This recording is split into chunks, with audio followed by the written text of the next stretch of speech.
when graphing this exponential, the big key thing that you have to do is you have to identify where your asymptote is. Your asymptote is where that k value is, because that is where you are going to draw your dashed line. Remember, the calculator cannot draw that dashed line for you. So you need to be able to identify where that asymptote is and draw that line. So since your k value in this example right here is equal to 4, that means that your asymptote is going to be at 4. So you're going to go up 4, and on that y value of 4, you're going to draw your dashed line.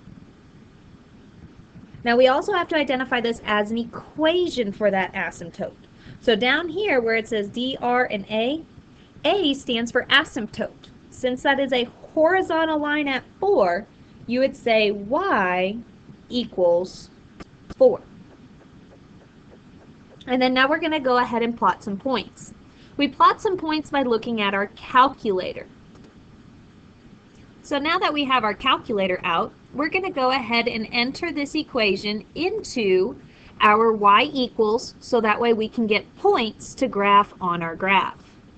So go to y equals, clear anything out that's in there, and enter in this exactly as you see. So we would say 2 times 2, and then we would make the exponent by using this little caret symbol, and then x minus 3. Get out from up there by pushing the right button, and then plus 4. If you have one of the older calculators, you're going to have to put that x minus 3 inside parentheses. But if you have a new calculator like what we have here, then you do not need to. So now we're going to go second graph to look at our table values. And we are going to graph as many table values as we see here on our graph.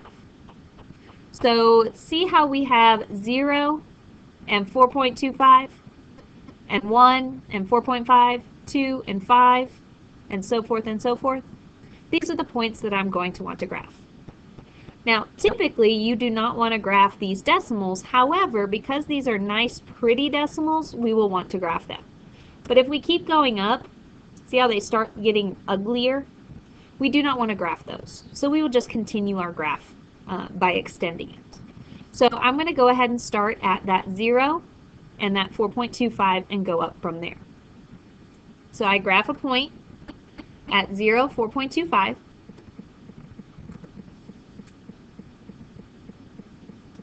So I have a point right here.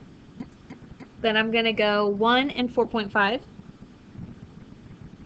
2 and 5, 3 and 6, 4 and 8, 5 and 12, and that's as many as I can graph. Now, I am going to connect these dots, but I need to make sure that they look like the graph that I have in my calculator. So if I look back in my calculator and I hit the graph button now, I want to make sure that my graph follows the same pattern. So see how the graph has a left-hand side and a right-hand side? We need to continue to do that. So on my graph here, I need to make sure that I'm following the asymptote on the left-hand side, and then I'm going up on that right-hand side. Make sure that you draw arrows in both directions. Now let's analyze how this graph looks. This graph right here is considered a growth graph. I know that by 2 ways. It is a growth graph because the graph continues to go up as the x values increase. So this would be a continuous growth graph.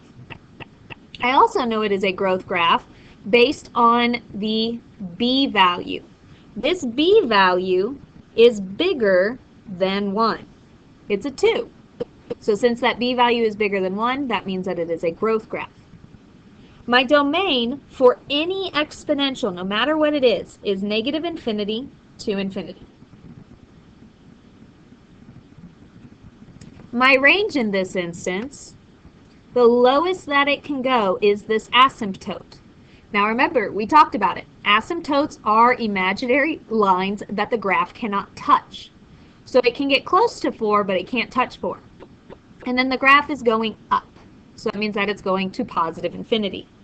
So this range would be from 4 to infinity, both in parentheses.